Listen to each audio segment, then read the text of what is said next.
Hello everyone, this is Rory Williamson of the Everything Geek podcast, here again with another Rogue One, a Star Wars story action figure review, this time taking a look at K-2SO, Alan Tudyk's character in the film, and compared to the K-2SO figure I reviewed previously, I've got a lot more positive things to say about this figure actually. In fact, I think in the first wave, at least, of Rogue One figures, he's definitely my favourite of the figures.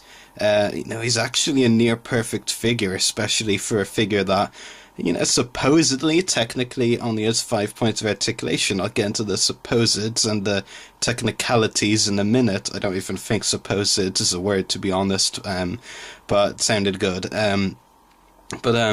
Compared to Jin, who, of course, if you watched my review of the Jin figure, I was a bit 50-50 on it.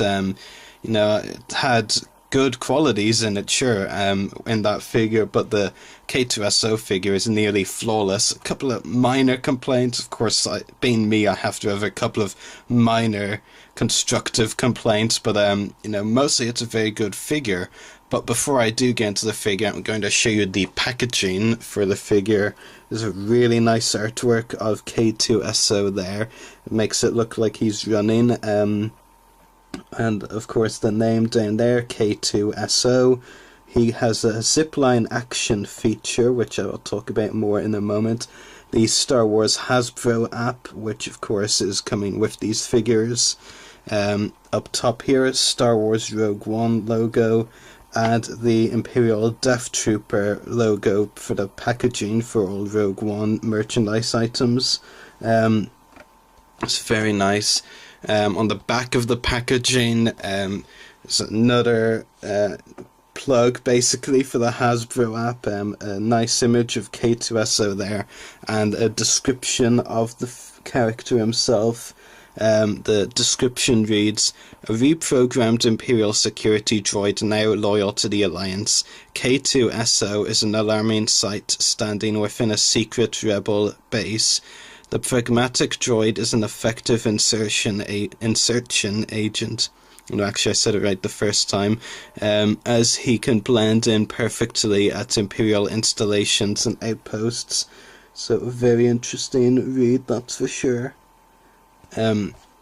So as for the figure himself, he only comes with one accessory, and that is the zipline action gimmick. It is better than the gimmick that came with the K-2SO figure, which I don't actually complain about, but I kind of do like this zipline action feature. You can pull it out like so. It really comes out a long way, as you can tell if I'm going to show it further from the screen.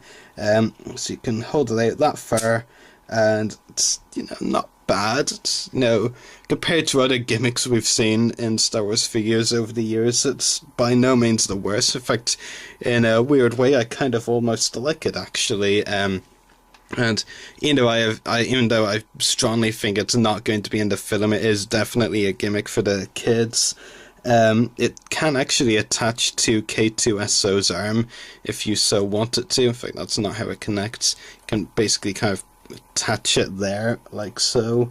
It's a bit loose, but it sort of attaches in a very weird way. But, like I said, it's a bit of a gimmick, but, it's a kind of cool gimmick. I feel like I'd be uncool if I did like it, so I'm going to pretend I don't, but it is kind of, nice for a kid gimmick. It's, okay. So onto the figure himself. In terms of the detail, this is where the figure is really strong, and why I think this is the best figure of the first wave of Rogue One figures. Just to zoom in, of course, the detail is phenomenal. It looks absolutely fantastic, especially on the head of the figure. The detail is fantastic. Especially for a 5 points of articulation figure. I mean, the detail is improving on some figures on the 5 points of articulation figures, but K-2SO goes above and beyond that. Definitely, in recent years, one of the best detailed figures in the 5 points of articulation line. And some other really great details on the figure as well. Some nice colours blended in. If I had one complaint about the detail, it would actually be the Imperial logos on both his shoulders. Now, you'd have to zoom in quite a bit, and I am zoomed in quite a bit, because if you do zoom in quite a lot, you can actually see that it kind of looks like the Hasbro team did a bit of a rush job painting the detail, which is a bit unfortunate, and I hate to have to point out things like these because this really is one of the best 5-point articulation figures, especially in terms of detail, that we've seen in recent years, since they started doing these 5-point articulation figures again.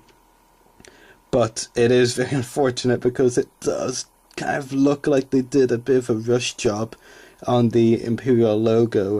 Like, I'm showing you it on one side, but it's kind of the same on the other. It looks like a bit of a rush job.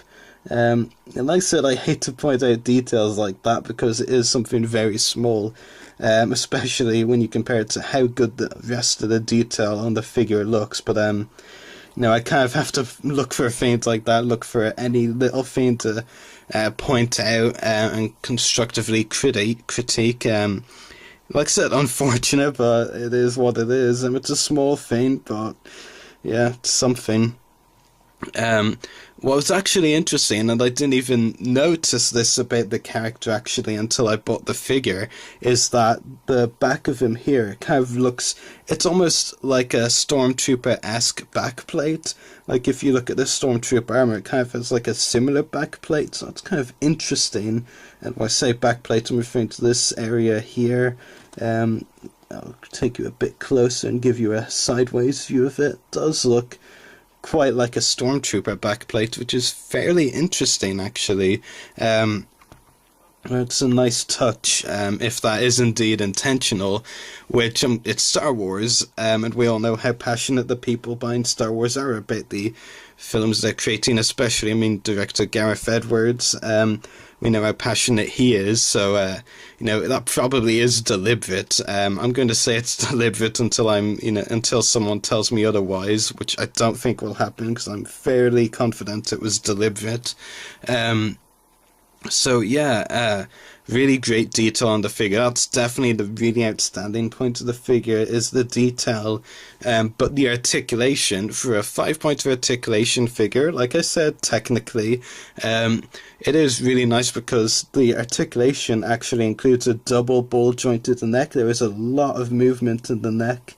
Like I said, a double ball joint, and it can move really far. There's a lot of movement that the double ball joint gives you with the head, which is really cool, really nice. And he also comes with ball jointed shoulders. Compared to the head movement and some other movement to talk about in a moment, there isn't that much movement in the shoulders, which is a bit unfortunate considering it is on a little ball joint, but it doesn't stretch out very far. Stretches out more than swivel shoulders does, but still not hugely.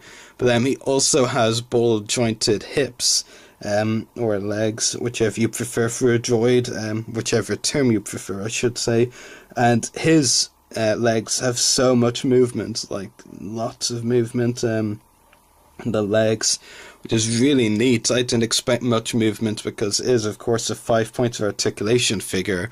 But between the head with the double ball joint and the hips, there's so much movement.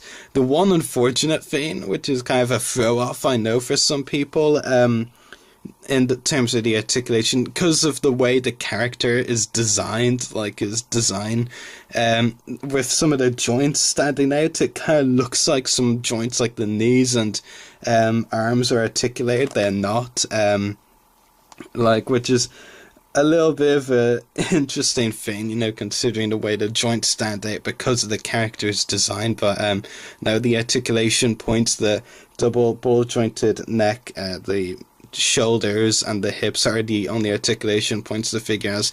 It's actually more than 5 points though, because with the head being a double joint, it's actually 6 points rather than 5. But yeah, it's really nice for a figure of that amount of articulation. He does have a lot of movement, which is actually pretty nice. It just really shows that Hasbro don't actually need to make figures 14 points of articulation. I know that will sound crazy to some people who really want their figures to have as much articulation as possible, but it shows that Hasbro can actually do a lot with only a few points of articulation. There's only a 6 point of articulation, but so much movement in the head, so much movement in the legs, which gives you a number of good poses with just those added, which is really nice.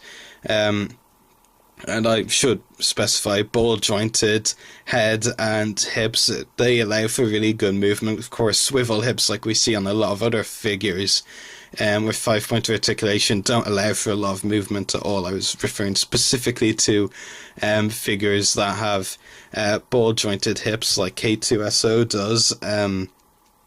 So yeah, that is the K-2SO figure from the 3.75-inch Rogue One, a Star Wars storyline of figures. Definitely of Wave 1, I think he is by far my favourite figure in the wave. I've already reviewed Jinner, so, and if you've watched that review, you know I was 50-50 on it. The next figures I'm reviewing are Sabine and Kanan from Rebels.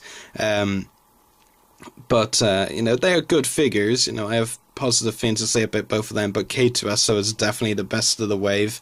And the other two Rogue One figures in the wave, the Stormtrooper and the Ground Crew, I'll be adding soon enough to my collection, but I think they'll be hard for them to beat K-2SO. Really great figure, fantastic detail, let down slightly, just slightly in my opinion at least. I think it's a rushed job on the Imperial logos. I'm showing you again.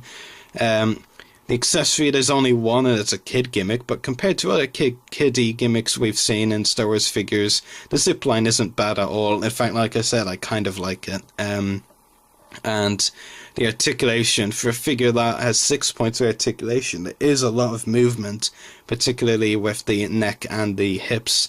So, the articulation isn't as much of an issue with this figure as it is for others.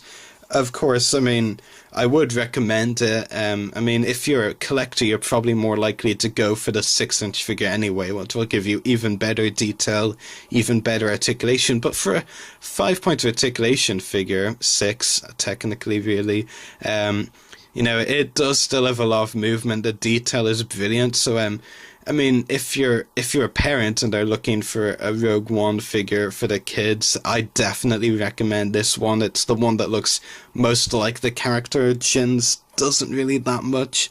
I know some people would disagree with me and think that does have a good likeness to Felicity Jones, but I think this one is definitely the best of the 5 points of articulation first wave, but that's just my opinion. Some people may disagree with that, but I think it's a really fantastic figure. So thank you very much for watching. May the Force be with you, and Geeks out.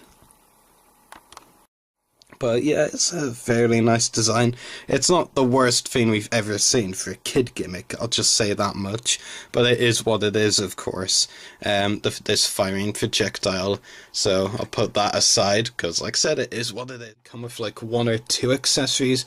But this Rey figure is actually loaded with accessories. Comes with 4 accessories actually, 5 technically if you count the build weapon piece.